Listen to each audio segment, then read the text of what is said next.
Hello, I'm back. This is MJ Baldos. Welcome po sa aking small channel. Ngayong araw po, may introduce po ako sa inyo. Isang pong pagkain. Masarap po ito. Wala na po kasi akong time magluto. Kaya ito na naman ako. Nagutom na naman uli. Kaya kakain na naman po ako. Ito po yun. Masarap po siya.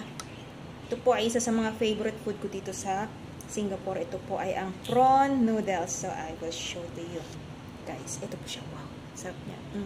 So good. Meron po siyang teka po ha. Meron po siyang sliced fish cake. Ito po siya, sliced fish cake. Then meron din po siyang prawns. And then meron po siyang mga maliliit na I don't know what is this, but it's so good.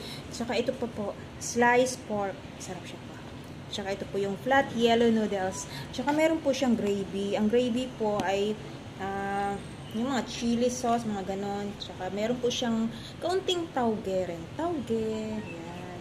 So guys, kain po tayo. Kasi nagugutom na naman po ako. Kaya kakain na naman po ako ulit. Food trip po kasi ako. Pag Sunday po, food trip po talaga ako. Kaya pasensya na kayo. Matakaw po talaga ako pag Sunday. So ito na po. Itatry ko po ang prawn noodles na binili ko. Magkano po ba siya? $4.50 po. $4.50 po siya. So, sa mga friends ko dyan na nandito sa Singapore, try nyo po itong prawn noodles. Prawn noodles, masarap po siya. Meron din pong version nito, yung may soup, pero mas prefer ko po yung yung ganito lang, yung dry. So, try ko po ha.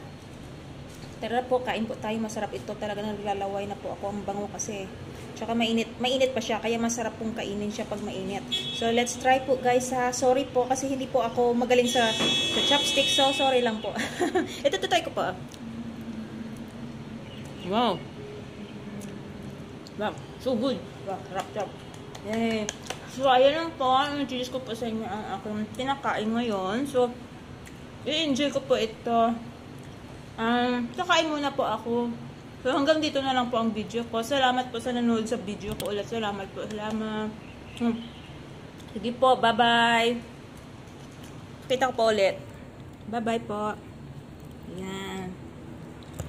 Manghang po siya. Spicy po siya. Sige po. Bye. Thank you.